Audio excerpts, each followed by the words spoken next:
Bismillahirrahmanirrahim. Assalamualaikum. Bertemu lagi dengan sendiri atau diantarin. Semoga kita baik-baik saja dan semoga kita masuk surga. Amin. Sekarang masuk ke video. Abdullah Shah Ghazi. Tentu saja kemungkinan tidak asing di telinga kita, terlebih bagi para orang-orang yang pernah mendengarnya. Disebutkan menurut informasi yang beredar bahwa tempat ibadah Abdullah Shah Ghazi di Karachi, Pakistan, merupakan situs suci sufi yang sangat dihormati dan telah mengalami sejarah panjang dari masa pendiriannya hingga menjadi pusat spiritualitas dan pelayanan masyarakat. Tempat ini juga pernah menjadi sasaran serangan bom bunuh diri pada tahun 2010 yang menyebabkan korban jiwa dan luka-luka. Kemudian menurut informasi yang beredar bahwa tokoh utama dalam sejarah ini adalah Abdullah Shah Ghazi, seorang sufi dan mistikus muslim yang hidup pada abad ke-8. Beliau dianggap sebagai keturunan Nabi Muhammad dan diyakini memiliki kekuatan spiritual yang tinggi. Selain itu, Sayyid Nadir Ali Shah juga memainkan peran penting sebagai penjaga dan pengembang tempat suci ini pada awal abad ke-20. Ia berasal dari Ordo Sufi Qalandaria yang berafiliasi dengan Lal Shahbaz Qalandar. Kemudian menurut informasi yang beredar bahwa Abdullah Shah Ghazi lahir pada sekitar tahun 720 Masehi atau 98 atau 109 Hijriah dan wafat pada tahun 773 Masehi atau 151 Hijriah. Beliau tiba di wilayah Karachi pada tahun 738 Masehi dan syahid di masa pemerintahan Khalifah Abu Ja'far al-Mansur dari dinasti Abbasiyah. Pembangunan besar-besaran tempat suci ini dilakukan pada awal abad ke-20 oleh Sayyid Nadir Ali Shah. Serangan bom bunuh diri di tempat ini terjadi pada tahun 2010. Renovasi besar pada struktur eksternal dilakukan pada tahun 2011. Kemudian menurut informasi yang beredar bahwa tempat ibadah dan makam Abdullah Shah Ghazi terletak di Clifton, sebuah wilayah pesisir di Karachi, Provinsi Sindh, Pakistan. Lokasi ini berada di atas sebuah bukit yang menghadap ke Laut Arab, menjadikannya situs spiritual yang mencolok dan mudah dikenali oleh masyarakat setempat dan para peziarah. Kemudian menurut informasi yang beredar bahwa tempat ibadah Abdullah Shah Ghazi menjadi penting karena beliau dihormati sebagai wali besar dengan pengaruh spiritual yang luas. Kehadiran tempat ini menciptakan harmoni antar masyarakat lintas sekte dan etnis yang datang untuk berziarah dan memohon berkah. Tradisi pelayanan sosial seperti penyediaan makanan gratis dan pertunjukan kawali, serta suasana spiritual yang mendalam telah memperkuat daya tarik religius dan budaya tempat ini. Serangan teroris yang terjadi juga menunjukkan betapa tempat ini menjadi simbol penting yang menimbulkan reaksi dari berbagai pihak. Kemudian menurut informasi yang beredar bahwa sejak wafatnya Abdullah Shah Ghazi, para pengikutnya memilih bukit di Karachi sebagai tempat pemakaman beliau. Awalnya, makam itu hanyalah sebuah gubuk sederhana, namun pada awal abad ke-20, Sayyid Nadir Ali Shah mengubahnya menjadi kompleks spiritual yang lebih besar dan tertata. Ia membangun kubah bergaris hijau putih, ruang persegi berhias ubin sindi, ambulatori, masjid, langarkhana, dapur umum tempat pertunjukan kawali, serta tangga panjang menuju kompleks suci tersebut. Setelah kematian Sayyid Nadir Ali Shah, tempat ini terus berkembang dan dikelola oleh Departemen Auqaf sejak tahun 1962. Pada tahun 2011, renovasi besar dilakukan oleh Bahriya Town, sebuah perusahaan konstruksi besar di Pakistan, yang kemudian menimbulkan reaksi beragam dari masyarakat. Meskipun mengalami serangan teror, tempat ini tetap menjadi pusat spiritual yang aktif. Abdullah Shah Ghazi adalah seorang wali sufi besar yang sangat dihormati di wilayah Asia Selatan, khususnya di Karachi, Pakistan. Beliau diyakini sebagai keturunan langsung dari Imam Hasan bin Ali, cucu Nabi Muhammad, sehingga statusnya sebagai seorang sayyid memberikan beliau posisi spiritual yang tinggi dalam tradisi Islam, terutama dalam kalangan Sunni dan Sufi.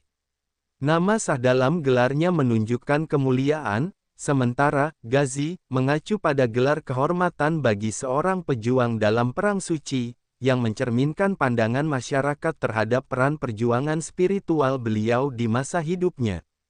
Dalam catatan sejarah tradisional, Abdullah Shah Ghazi lahir pada tahun 98 atau 109 Hijriah, yang berkisar pada dekade awal abad ke-8 Masehi.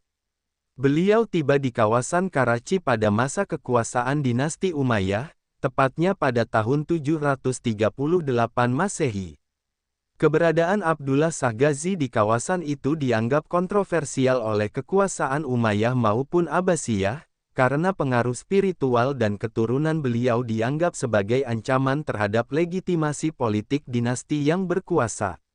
Akibatnya, beliau dianiaya dan akhirnya dibunuh oleh pemerintahan Khalifah Abu Ja'far al-Mansur, yang merupakan khalifah kedua dari dinasti Abbasiyah.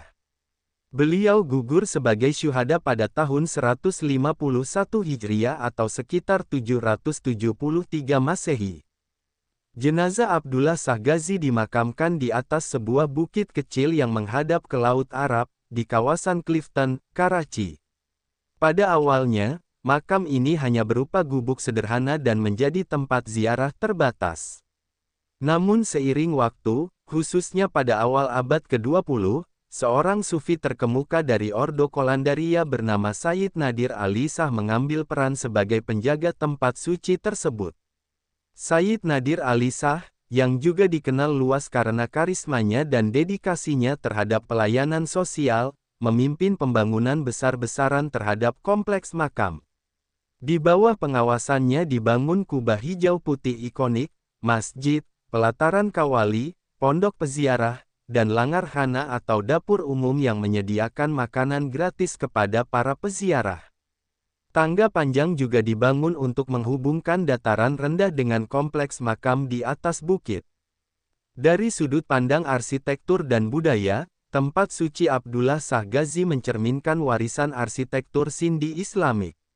Ubin Sindi yang menghiasi dinding, kubah dengan garis warna yang khas, dan kehadiran bendera serta umbul-umbul menciptakan atmosfer spiritual yang khas Sufi.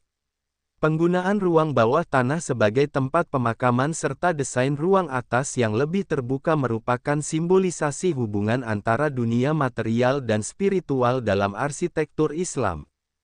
Tempat suci ini menjadi pusat aktivitas religius yang tidak hanya terbatas pada kaum Muslim, melainkan juga dikunjungi oleh orang-orang dari berbagai latar belakang etnis dan agama.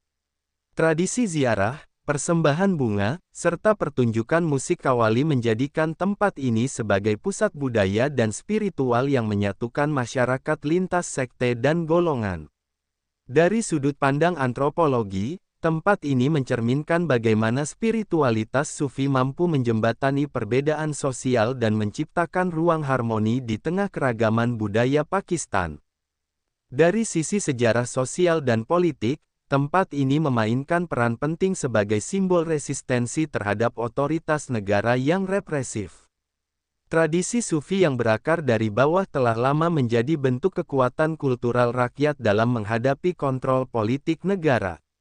Oleh karena itu, keberadaan tempat suci Abdullah Shah Ghazi tidak hanya dilihat sebagai situs religius, tetapi juga simbol warisan perlawanan spiritual terhadap dominasi kekuasaan politik.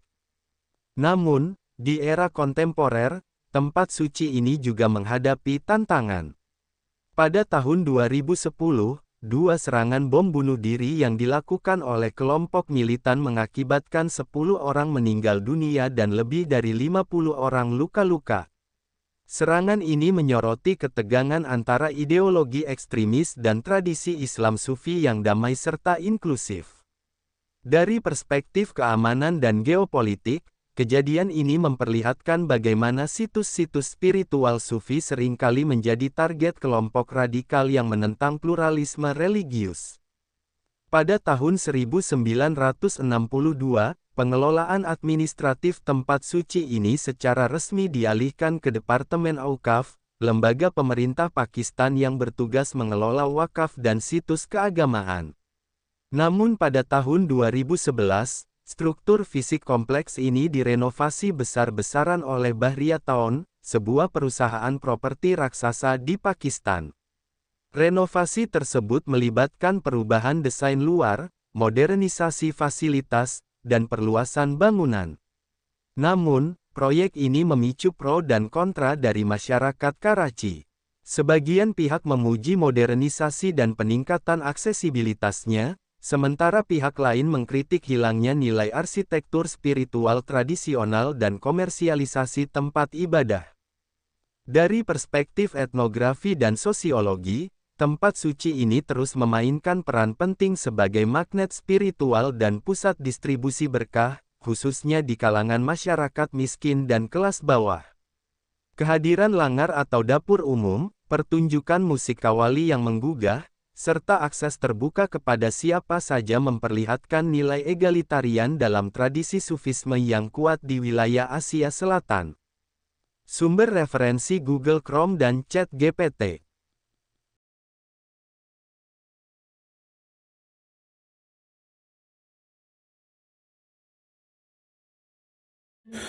Tentu kita tahu bahwa dalam setiap perjalanan hidup, selalu ada saat ketika diri kita merasa lelah, goyah, bahkan ingin menyerah.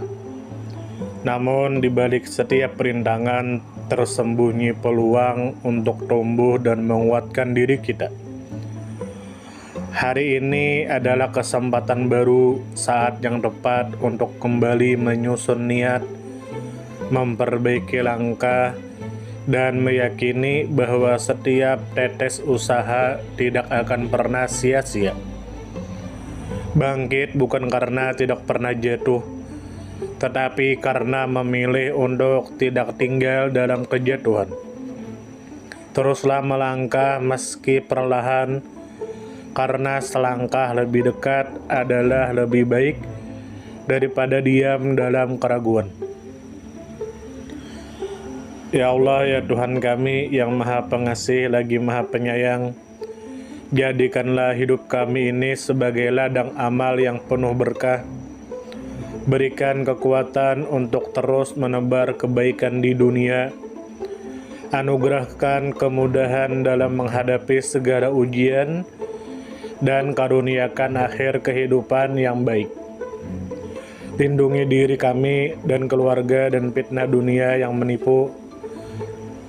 Jadikanlah akhirat kami sebagai tempat peristirahatan terbaik, dan masukkanlah kami ke dalam surga-Mu bersama orang-orang yang Engkau cintai, serta jauhkan kami dari siksa api neraka dan kemurkaan-Mu yang tak tertahankan.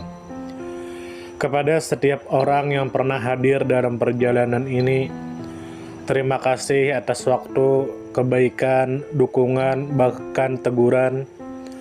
Maafkan atas setiap kata yang menyakiti, sikap yang mengecewakan, atau hati yang mungkin belum sepenuhnya mampu menjaga.